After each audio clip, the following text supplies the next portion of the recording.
mag-atake ka. Ha? Saan ako pupunta?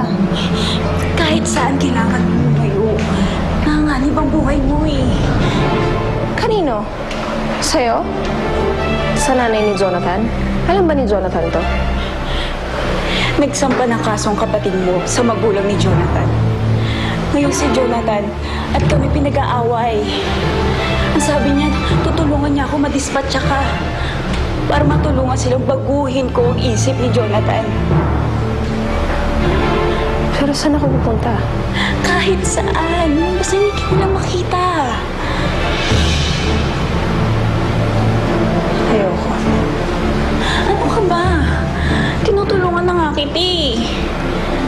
Pinaglalayo mo lang kami ni Jonathan. Para sa iyo to. Para sa buhay mo to. Para sa kaligtasan mo to eh. Lumayas ka sa bahay ko. Lumayas ka. Lumayas ka.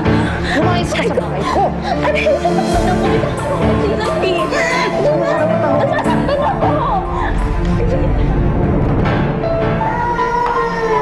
RJ, iwan mo na kami.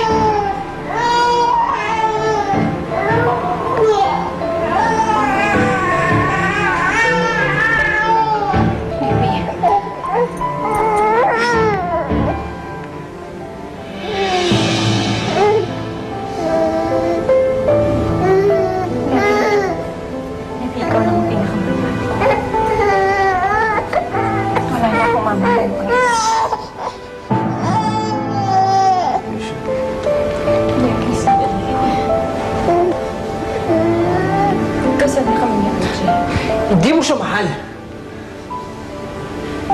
Dahil akala ko wala ka na. Nawala ka. Akala ko patay ka na. Nawala na rin ang pag-asa ko sa'yo.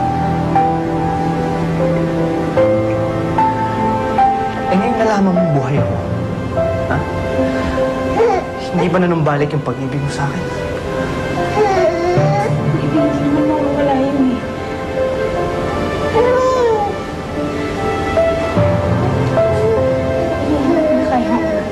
Hindi ko na kaya magmahal na iba. Pero hanggang doon na lang yun.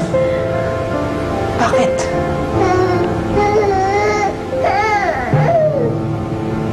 Nakita ko ang pagkapalit sa'yo. Pagkamatay mo. At sa pagkamatay mo, namatay din ako.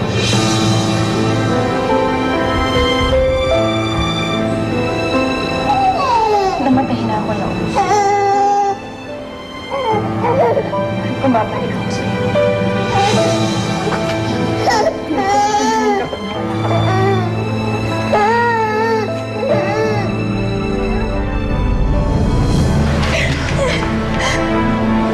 Jen, parang awa mo noon. Ano makaawa ako sa'yo?